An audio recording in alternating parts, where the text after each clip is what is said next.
Well, it's really great to be here today, and I want to just talk about a whole lot of different things. I'm going to talk some about autism, talk some about animal behavior, talk some about different kinds of thinking. And first of all, I think I might just start out and just talk a little bit about what exactly is autism. It's a neurological disorder that the child is born with, and it varies from very, very severe all the way up to geniuses up in Silicon Valley. Maybe a little bit of the trait. You've got somebody who's going to do the next big tech startup, and at the other end of the spectrum, you've got somebody that remains nonverbal, that's very handicapped. It's a continuum of traits. And you might wonder, how did autism help me in my work with animals? Understand animals, you got to get away from language. I'm a visual thinker. My mind works like Google for images. I used to think everybody thought that way. And one of the things I hope I get you to think about today is different ways of thinking, different ways of approaching problems. And an animal's world is totally sensory-based. They're going to store memories as a picture, as a little audio file, as a touch sensation, as a smell. Just imagine how much information the dog gets off the local tree. He knows who's been there, when they were there, are they friend or foe, what is their rank in the social hierarchy. There's lots of information on a local tree, but it's sensory-based. Well, how do you know that? Well, the only way the brain can store information, and if you don't have verbal language, is sensory-based. And even ants can store pictures in their brain. There's actually a paper in Science about that called Multiple Stored Views, where ants use pictures to find their way back home. Now, language has a tendency to kind of cover up the kind of sensory-based thinking. This is Van Gogh's Starry Night. And you can see how you got these eddies up in the sky. Well, some mathematicians decided they'd analyze those eddies, and they fit a statistical model of turbulence.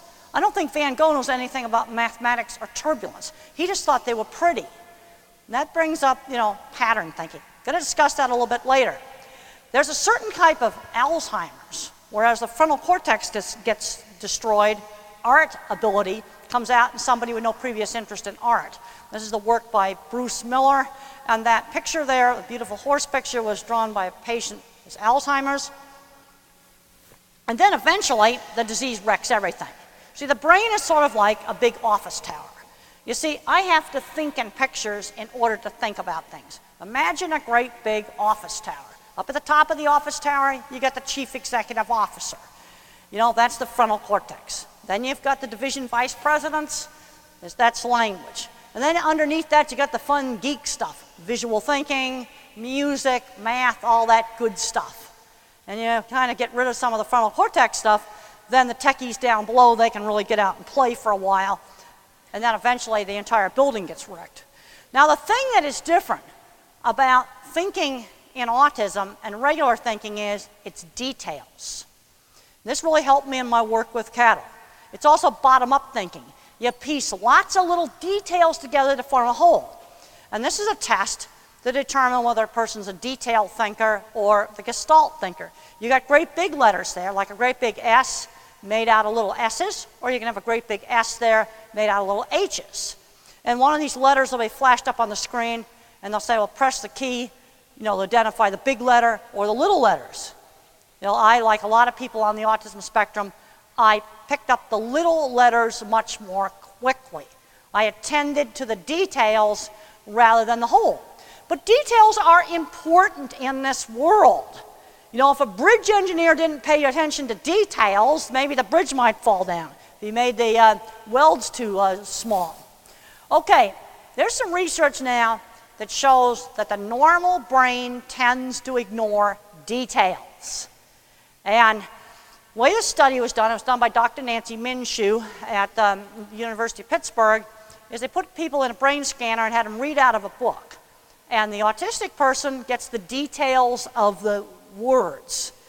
The Aspergers get, that's kind of very mild autism, they get both the whole, the syntax, and the details of the words, and the normal brain drops out the details of the words. Because one of the big problems I have when I'm working on animal behavior troubleshooting, or I'm working on troubleshooting with people with autism, People are too vague. They'll say, well, my horse goes nuts, or the kid has behavior issues in the classroom.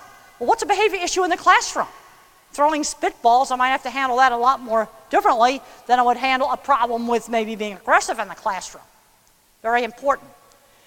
Okay, some of the very first work that I started out working with animals was to figure out why cattle didn't want to go through certain chutes. And I went around to a whole bunch of feed yards in Arizona, and in some feed yards the animals went through easily. In another feed yard they wouldn't. They might be blinded by the sun. This particular place, the animals didn't want to pass this flag. This particular place is ready to tear down the whole facility, and all they had to do was just move the flag. Why was the flag there a distraction? It's rapid contrast, and it's high, and it's rapid movement. It's high contrast. You know what? You're going to have to stop. This is driving me crazy. This brings up another problem that I have in with autism. Is one of the problems is attention shifting slowness. I find it very, very difficult to block out all the flashes. Like the TV cameras don't bother me because they just sit there and they don't move and they don't do things. And I think we're going to have to stop the picture taking here. I'm sorry. And I was going to talk just a little bit later on about some of the sensory problems. Okay, look at how that animal is looking at that sunbeam. You know, that seems really obvious. And on a cloudy day, you're not going to have that sunbeam. But when I first started out, you know, people thought it was crazy that I actually started looking at things that cattle were looking at. And I found if you remove distractions, like a chain hanging down in a chute, a coat on a fence, maybe get rid of reflections, then they'd move right through the system. You got to get right down in the chutes and see what the animals are seeing. This is some of the first work that I ever did. And when I started out in the 70s, I was a total pioneer. The movie shows very nicely how, you know, women weren't allowed in the feed yards. You know, there was a lot of male chauvinist piggery in those days. And nobody in those days was really working hard on cattle handling, except for one scientist from South Africa. And I went to his seminars, and there was another scientist in New Zealand, Ron Kilgore, and he was looked at too like he was a nut. He was doing some of the same things I was doing with sheep back in the early 70s, getting down and seeing what they're seeing. Look at this, all the shadows that you get on a really bright, sunny day. Cloudy day, you don't have the shadows. You can see people through the side of the chute. They either need to back off or you need to put up a solid side. You know, thinking about what cattle were seeing, nobody had even thought that that was important before. Also, you've got to watch things like ear radar. The movie did a beautiful job of showing which way the horse's ears are going. Look at how the zebra and the horse have an ear on each other, and the other ear is on me. You know, you've got to watch details. Animals will tell you things. How do you know if an animal's starting to get scared? You see the whites of their eyes, they're getting scared. The horses and cattle are switching their tail. You know, switching a tail, that's happy in a dog. That's not happy in horses and cattle. Okay, what is visual thinking really like? And I have found that, you know, people just out there range a lot in how much visual thinking they have. And if you're on the extreme end of the visual thinking spectrum, it's like having movies inside your head. This is a picture a young autistic man sent to me to show how he literally has movies in his head. My mind works like Google for images. And I used to think everybody thought in pictures. I didn't realize that other people think in different ways. And I realized my thinking was different when I was writing my book, Thinking in Pictures, that was published in the mid-90s. And I asked people, think about a church steeple. How do they come into your mind? That was the question. And I was really shocked to find out that most people got this generalized, vague church steeple. I only see specific ones. Now, if I ask you, think about a house or a car, you immediately see your own house or car. But I wanted to ask you something that nobody usually owns one, but you see them every day, and the visual thinker will just start naming off where the churches are located. Or if I ask you about a boat, they'll start naming off the boats that they know. It's specific. This brings up a really important concept. It's specific to general thinking. I form concepts by taking specific examples, put them in a category. So you have a whole lot of specific examples of what a church steeple is. or maybe what a house is. It's all specific. It's bottom-up thinking rather than top-down. And I'm going to show you how they flash into my mind. The movie did an absolutely fantastic job of showing how pictures flash into my mind.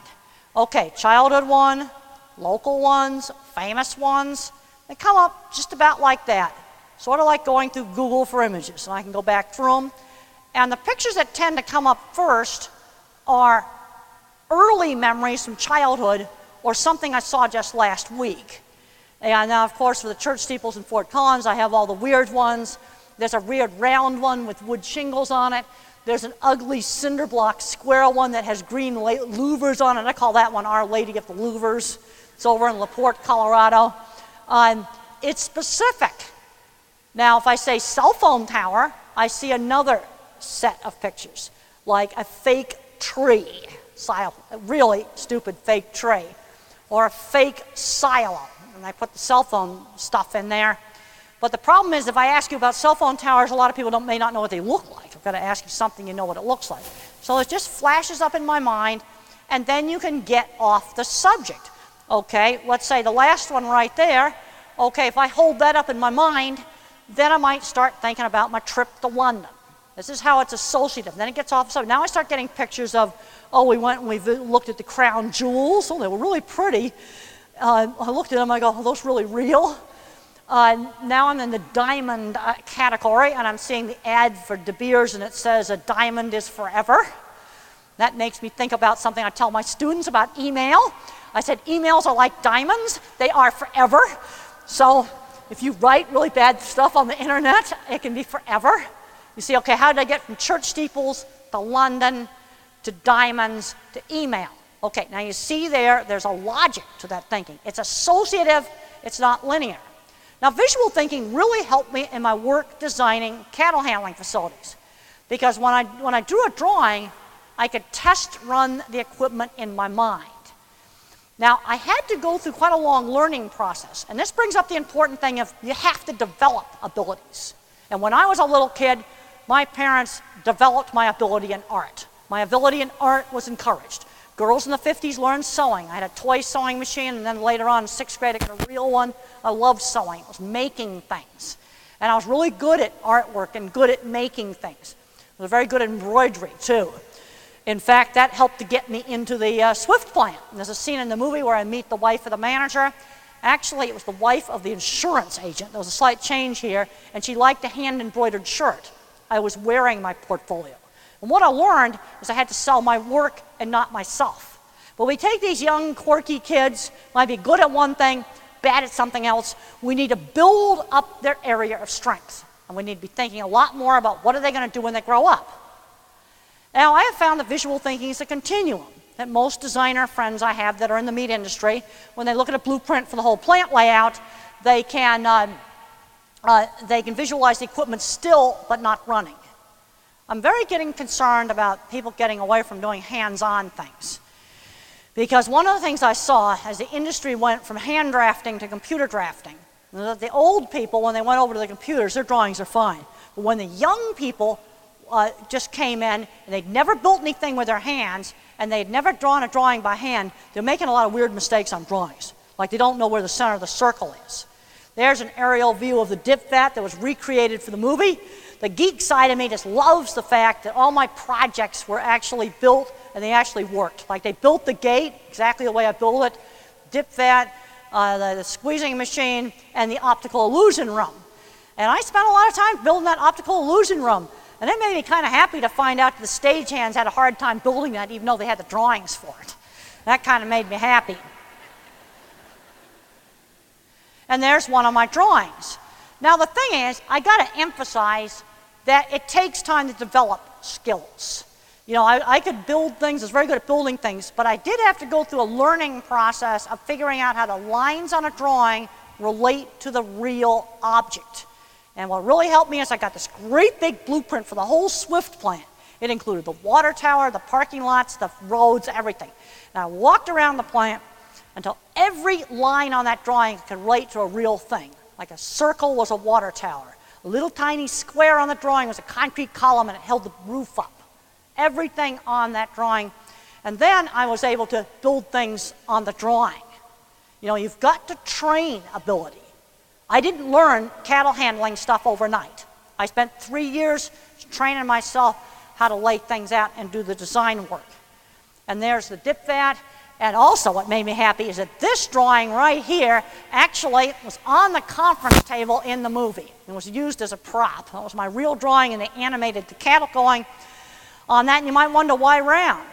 Well, cattle like to go back to where they came from. Want to use that behavior. There's the dip vat. And this just shows a basic curve facility. And in my design class, my livestock handling class, I have students design a cattle handling facility. Now, I got a lot of students today that are probably going to be a pet veterinarian or some other field. They might not even go into livestock. And they say, well, why do I have to design a cattle handling facility? I said, okay, for people that may become, a small animal practitioner when they grow up, think of this as a visual problem-solving task. You've got to figure out how to do this. There are different ways to lay it out that are right, and there's ways to lay it out that were wrong. And yesterday in class, I took the 20 best drawings and I laid them out, and they could see that there were different ways to solve the problem. Because I'm concerned today about problem-solving skills. You know, kids aren't doing hands-on things. They've taken hands-on classes out of the schools. I think it's a problem. And I have to teach my students how to relate the lines on this drawing to the actual real thing.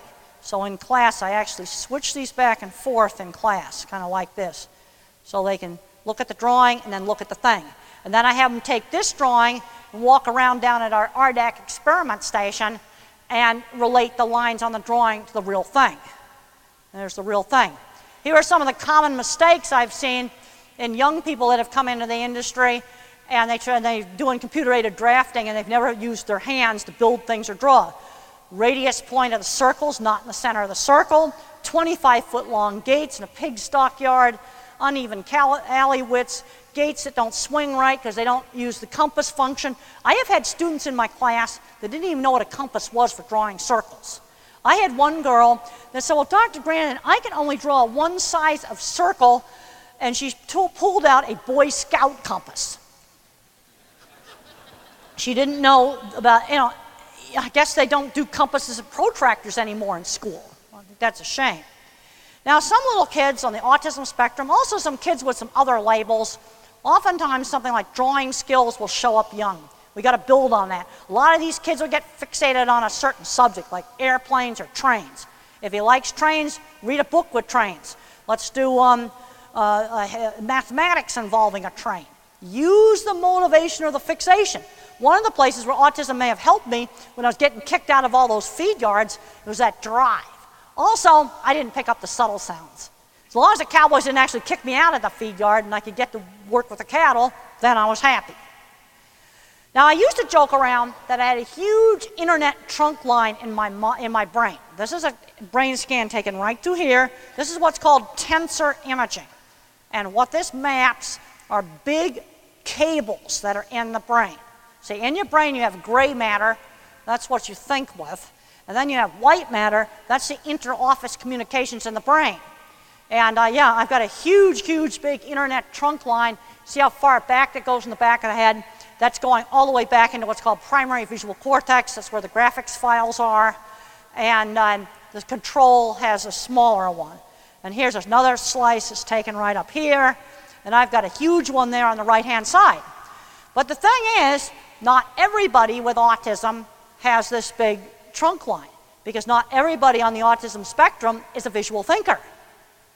The thing is, they're uneven thinkers. You have uneven skills, good at one thing, bad at something else. And here is another kind of thinking, is a pattern thinking mind. I think in photorealistic visual images, like photographs on Google, and they come up sequentially, like Google lays them all out on the screen. No, for me, they come up sequentially. And the pattern thinking mind, this is the mathematics mind. This is a more abstract kind of visual thinker. And this praying mantis is made out of a single sheet of folded paper. No scotch tape, no cuts. And what you see in the background, that's the folding pattern for making the praying mantis. This isn't my mind. And these are the guys that are going to be really good at programming and engineering. Now this is an important slide, because I have found when you get kids that have problems, and don't get too hung up on these diagnostic labels, because right now they're thinking of taking the Asperger's label out, which is Asperger's is just mild autism, making it all autism. Now they've got another awful category, temper dysregulation disorder. And then they also have got another one, oppositional defiant disorder. I have a hard time with that being a medical disorder. Thank you very much. My training in neuroscience, and I've got a lot of training in neuroscience, I'm more of a hardcore biologist. There are certain things in the brain like anxiety, you can get obsessive compulsive, depression, you get schizophrenia, the autism, the lack of social interaction, but all this other stuff, once you get away from maybe 5 or 6 various brain systems, I think gets into the BS department, if you want my opinion of it. And what I have found is there's certain people like me that are photorealistic visual thinkers. We can't do algebra. Absolutely can't do algebra. But I'm finding people that where algebra was failed, but they could do geometry and trig. And they need to jump to geometry and trig. Also, some of the pattern thinkers have this same problem. Daniel Tammet, he wrote a book called Born on a Blue Day. If you want to understand pattern thinkers, that'd be a great book to read. Oftentimes they have trouble with reading comprehension, English writing, doing really good English writing, or any language writing. These are your music and math minds, the pattern thinkers. And then another kind of specialist mind, they're verbal thinker. These are the guys that can tell you every fact about the weather.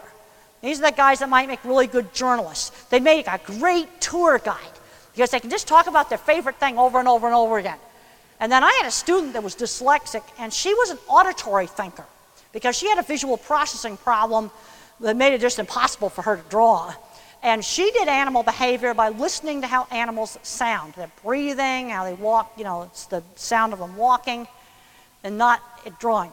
Okay, now what you might be wondering here is, how do I form a concept? How do I understand a concept when everything is a bunch of pictures floating around in my mind? I got to sort the pictures into categories. This is a picture I got from the same little book called The Little Rain Man, and he's sorting cats and dogs into boxes in the brain. It's actually neuroscience research that shows that you can put, the brain makes file folders. For example, on the leash and off the leash, a dog will treat that as 2 separate things. The rider on the horse, I get scared, people on the ground is fine. Different file folders, different pictures. And so when I was a little kid, I sorted the animals by size. And then when a neighbor's got a dachshund, I had to figure out why Rosie the dachshund was not a cat. And I finally figured out that all dogs, no matter how teeny-weeny, have the same nose. On the leash, off the leash. You see, it's a different picture. Oh, sorry about that. Sorry, there's something in here that's making me allergic. I'm really, really sorry about that. I hope that didn't deafen everybody. That's the kind of sound that when I was a kid, that would have just sent me into a screaming tantrum. Loud, sudden sounds like that hurt my ears like a dentist drill hitting a nerve. Man on the horse, man on the ground. Cattle view that as 2 different things. Cattle that are used to being moved on a horse, they may have a flight zone of this big. Get the person on the ground, they're running away and scattering, unless they're trained to both. You see, it's a different picture. Animal thinking is much more specific. If you want to teach a young autistic child the concept of not running across the street, you got to teach them in a whole lot of different places. You got to teach them at home, teach them at the library, teach them at school, teach them at the Smith's house, a whole lot of places. Then he'll start to get the concept. Otherwise, you'll think that the rule only applies for at home. And again, both animals and a lot of people on the spectrum, it's bottom-up thinking. You take specific examples, put them together to make concepts. You want to teach a child number concepts? Let's count bottle caps. Let's count pencils. Let's count coffee cups. Let's count toy dinosaurs. You maybe use 10 different things. Then they know that the counting concept applies to many different things. Now, a lot of people think autistic learning is just sort of like being a tape recorder and sort of like just rote memorization. And when I was in high school, kids used to tease me. They called me tape recorder. I could never figure out why they called me tape recorder. And they called me tape recorder because I would always say the same things. But if you get these kids out and expose them to a lot of new things, then you fill up the internet. See, the thing is, imagine sort of an internet in the head, and you got to fill it up so the Google inside the head has got stuff to serve. And some of the mild kids on the autism spectrum, they're geeks and nerds like Sheldon and Big Bang Theory. And Sheldon got an Emmy. And when he did his acceptance speech, he was just Sheldon. He was just playing who he really is. Well, he gets up there and just really geeky. He goes, and he blurts out 25 names of people to thank. Okay, teaching concepts by specific example. A kite's up in the air. You walk up the stairs. You walk up a hill. You go up in the attic. These are all examples of up. Teach that concept. Same thing with math. Count a variety of different things. Now here's a horse that's scared to death of black cowboy hats. And he's scared of black cowboy hats because when something very bad was done to him, he was looking right at a black cowboy hat. White cowboy hats are good, black cowboy hats are bad.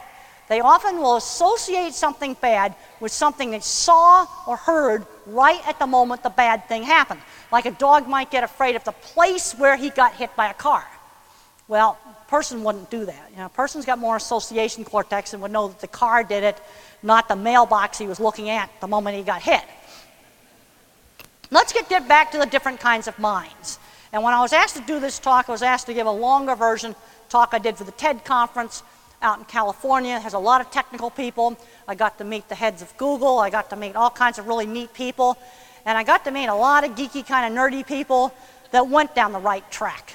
And what worries me, and I just gave a talk in Missouri, is a lot of these quirky, geeky kids are getting addicted to video games and they're not going anywhere.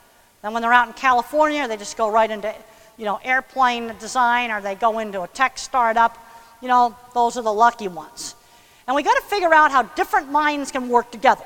Because I have found with my own students, I had a student one time, she was good at everything I was bad at. She knew how to keep records really neatly, keep all the data straight, run all the SAS programs. But what I was good at was thinking up the experiments. So we made a really good team. We need, different kinds of minds, and they work together, can really do good things. We want to think about different kinds of minds. We need to be thinking about what a lot of these quirky kids are going to do for a job. I'm seeing too many kids graduate from high school and they don't have any job skills. When I was 13 years old, mother had me working for seamstress. When I was in high school, I took care of 9 horses. I was building things. When I was in college, I did an internship at a research lab.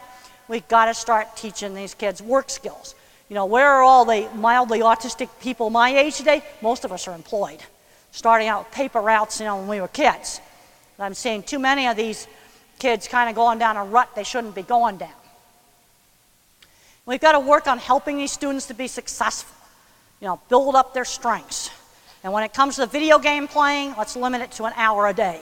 You see, there are some kids that could go in to be a video game programmer. Not me, I can't do the math. If video games had been around in the 60s, I would have been a video game addict, and I wouldn't have gone anywhere, because I don't have the right skills for making video games. One of the people who really helped me was my science teacher. He's beautifully shown in the movie. I was so happy that David Strathern, won Emmy, and Julia Ormond got one for playing Mother. Those were 2 people that really helped me. But a mentor, you got a teenager that's kind of, adrift. That's where a good teacher can turn a kid around, especially a teacher in one of the specialist areas. This is what worries me about, taking out music classes, art classes, shop, welding, sewing, cooking classes. Things where a teacher in one of those specialist things get a kid turned around. I'm worried that we don't have enough science teachers. I gave a talk one time at a great big school district, 700 teachers in this big auditorium, high school teachers. I asked how many science teachers were in there. There was only 2. We've got to get kids into these hands-on things. It's a shame, I've already talked some about this, getting ahead of my slides a little bit. They've taken out a lot of the hands-on classes. We got to give, this was a slide from the TED conference, different kinds of minds and opportunity. Hire them, mentor them. That happens out around in the areas where there's the right kind of industry. But one time I was out in Kansas and I had one mother say to me, well, there's nothing interesting in Kansas. I go, yes, there is. There's feed yards. Where do you think the door to opportunity for me was? There's all kinds of interesting stuff in Kansas. One time I went to a little podunk airport and I went into the hangar and they were restoring the coolest old antique airplane. You know, there's a lot of retired engineers, retired artists, retired musicians that might really like to mentor a kid. You know, we need to be finding those people. Well, art class is my salvation. Those are some pictures from my childhood. You know, the only places where I was not teased was during riding and during things like Model Rocket Club. Other places like the cafeteria, it was just constant teasing. And I did have friends. And I had friends through shared interests. You know, like riding horses, doing art projects together. Okay, I want to talk a little bit about sensory processing problems. And a lot of people have them. And every year in my class, I always find some students that have this problem. They absolutely cannot draw. They just draw squiggly lines. They can't draw circles and things. And sensory processing problems really mess up your academic career. And the thing is, a lot of them are treatable. And a lot of different labels have these things. Again, don't get hung up on these diagnostic labels. I go to an autism meeting. I see a teenage boy. Yeah, a little Sheldon Jr. headed down the rut. I go out to the TED conference and I meet certain people out there who shall remain nameless, dressed up just like Sheldon, and they're running some of the most important corporations on the planet. And they didn't get a label. Okay, when I was a little kid, loud sounds hurt my ears. Oh, and the school bell went off, it hurt. High-pitched intermittent sounds, the worst. Another thing I already talked about, attention shifting slowness, like with those cameras over there flashing. I just couldn't shut that out. Too distracting. Okay, if it was flashing in the back, that wouldn't bother me. Right up here where I can see it, it just really bothers me. Brains that have a problem take a longer time to shift back and forth. I absolutely cannot multitask. Well, I don't think normal people can multitask that well either. And another thing I'm doing now in my livestock handling class is I have the students do an internet project where I want them to look up journal articles on animal behavior on a narrow subject. I want to make them dig deep, deep, deep. They got to learn to go way past the first page of hits. Now, there's some people, when they go to read, the print will jiggle on the page. And my dyslexic student had this problem. Boy, it really ruined her for reading. And sometimes you can fix that by wearing colored glasses. That sounds really crazy, but if she hadn't had these colored glasses, she would have flunked out of school. There's something wrong in the brain. There's circuits here in the brain that assemble the graphics file. Shape, color, and motion circuits are back here in the brain. And you know, vision scientists do not know how they work. They know they're there, but they don't know how they work, how the graphics file is actually formed. But something's wrong with that. And the shape, color, and motion stuff's not working right. And for some strange reason, you put on maybe some pink or some purple glasses, this stops shaking. And if my student hadn't done that, she would have flunked out of school. And these are things, a lot of these sensory kinds of problems, scientists need to be doing a lot more studying on this. You know, the core deficit in autism is you're not that social. And I always have people asking me all this social stuff. I'd rather talk about geek stuff. I was with a news crew yesterday. They wanted to talk about all this social stuff and political stuff, and I wanted to talk about the fact that they had repaved this road twice in the last 10 years. Now, it certainly wasn't built very well to start with.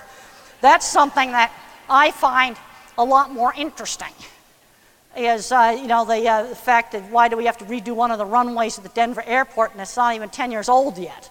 Something was wrong with how they built it. I find that kind of stuff interesting. Well, there are some of my books. And what I want to do right now, just for a few people up here in the front, I'm going to take some questions off a few people that can just speak out to me, and I will repeat the question.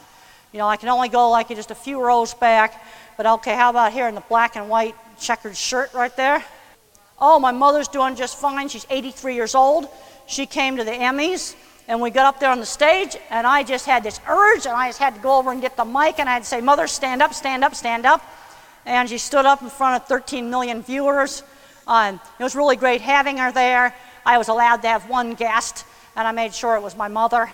And we had a really, really good time out at the Emmys. She's doing fine. She's doing some talks too. One of her big concerns is the problem we've got with autism is if you have a kid on the real mild end of the spectrum, that kid can go out and do Silicon Valley stuff, go out and do really good stuff. Maybe just be really good working in agriculture, working with animals. And then on the other end of the spectrum, you have a child that's nonverbal. He may be destroying a house. He may be so sound sensitive that you can't go to a restaurant, you can't do normal things. If you brought him in here, he'd be screaming the whole time. That makes it very, very difficult for the family. This is the problem. It's a very, very broad spectrum. One end of the spectrum, you might have a little bit of an advantage. Another part of the spectrum, you've got horrendous big problems.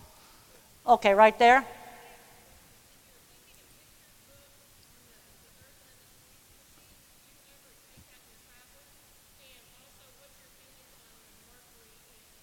All right, there's two questions I got here. Do I take the squeeze machine when I'm traveling? No, I don't. In fact, I've gotten where I can hug real people now, but deep pressure is very calming to the nervous system. Deep pressure over wide areas of the body. I got the idea for the squeeze machine from Cattle Squeeze Chute. That's shown very nicely in the movie. And when I first watched cattle go in the cattle squeeze chute, all they were doing was giving them a vaccination. They weren't doing anything, painful to them. And I noticed some of the animals just kind of lay down. So of course I wanted to go try out the cattle squeeze chute. And then I built one. And there's a lot of simple ways to do pressure with little kids. Getting in net swings, getting under gym mats, weighted vests. And the thing is, autism is very variable. So maybe doing deep pressure works for one kid, it won't work for another kid. This is one of the problems we have with autism. The sensory issues you have in autism are real variable. What do I think about the whole mercury thing? And I always get asked about the increase in autism. I think the geeks and the nerds, the mild aspergers, the guys that aren't very social, they're really geeky, they've always been here. The Sheldons, I can think of kids I went to school with that were like Sheldon. And he's got a good career. That Emmy's going to help him get other jobs and keep the show going. And I like seeing him getting that Emmy because he's one of us. You go back, play his little acceptance speech and you'll see. He's playing himself. He was just the nerd in the tuxedo. Well, I think that show's just a blast. I love Sheldon. And, those people have always been here. But I think there's some very severe autism that has increased. You can get a kind of autism where the kid seems to be, he may have some problems, he's getting some language, and then they lose it. There's a very definite regression. And there's all the controversy about vaccines and things. I think one of the things that has to be done to shut that book permanently is we've got to study the regressive subgroup separately. And when I bring that up to the experts, they just get very silent. The thing is, when you're dealing with a disorder that's very, very, very variable, you can get a subgroup within that may be responding. And this is the way it is with a lot of some of the therapies. Like, one person on the spectrum, those colored glasses work. Maybe 10% of the time. They really work for that 10%. For the other 90%, they don't work. Okay, we're going to right there. Many years ago, you came up with ideas for revolutionizing the cattle industry. Do you think that everyone has kind of gotten that message now, or are there a lot of plants that still need changes? All right, let's talk about things with the cattle industry. What I found in the cattle industry, even back in the 70s, selling the equipment was easy. Oh, they'd build a new dip vat, then tear it up and wreck it. Well, in the 80s, that was a terrible phase for the industry. The plants really went to wreck, and they just speeded everything up and sloppy, and things got really bad. There were always a few places that did things right. I always had my good clients. That's what kept me going. And there were a lot of other people, I'd put in a nice center track restrainer system and tear it up and destroy it. I don't want to go into what they would do to the cattle. And the thing that really changed it, in other words, forced the management side. So you've got equipment, that's half the equation. In the early 70s, I thought I could do it all with equipment. People thought if they put internet in all the schools, it'd make the schools wonderful. No, you got to have good teaching. Internet's nice to have in the schools, but good teaching is more important. Well, nice equipment's nice to have, and you have to have at least adequate equipment. Then in the early 90s, things started to change. There was the Jack-in-the-Box E. coli disaster, and McDonald's moved in and started inspecting meat plants for food safety. Boy, this was early 90s. You really started to see change. Then some of the activist groups, stirred up the pot a bit. So now McDonald's had to look at animal welfare. And I took vice president level executives out on their first trips farms and slaughterhouses. And when things went well, they were happy. And when things went bad, they were very upset. And the thing that was interesting was to watch this issue going from being an abstraction that you just give to the legal department, give it to PR and make it go away, now became something real. There were things that needed to be corrected. I remember the day when an executive saw a half-dead dairy cow head for their product. He was really, really, really upset about this. So then my job was to train these food safety auditors who were already out there to do the welfare audit. I saw more change in 1999 when we did that than I've seen in my whole career, because now the plants had to manage the handling. You couldn't just let the back end of the plant turn into a circus that just wasn't supervised. And there were a lot of plants with older equipment. And I'm happy to say, because one of the things I had to do was I had very bad conflict of interest. Here I am, an equipment designer, enforcing now these new rules. And so I go in the older plants, I had to figure out how to make them work without doing fancy, new, expensive things. And I found in most of the plants, I could fix them with non-slip flooring. So we had lots of non-slip flooring, unloading ramps, stun boxes, lots of stuff with lights. I'd add a light to light up a dark chute, because they don't like going into the dark. I would move a light to get rid of reflections. I'd put up cardboard to block seeing some people up ahead, and then I'd have them replace that with metal. And I could fix most of the older plants. We had 3 plants out of 75 that had to build really expensive stuff. The others we fixed with a lot of inexpensive things. Yes, now the nice equipment is easier. It's a lot easier having the fancy equipment than having older equipment. But we could make the older equipment work. I also developed a very, very, very simple scoring system where we counted what percentage of animals did you shoot right on the first shot? How many were mooing and bellowing during handling? That's a really good measure of handling problems. How many fell down? How many did you put the electric prod on? Simple things I could measure that were like speed limits. It worked absolutely great. So in the beginning, I was strictly, I'm going to say, a hardware engineer. And then, lately, I've been working more on what I call software engineering. And I mean software as in soft inside of here. We've got to start changing attitudes. And there were a few plant managers that had to be fired. There were 3 out of the 75. Nothing was going to change. And I think I'm getting a signal here that we need to be ending. And I just want to thank you all for coming.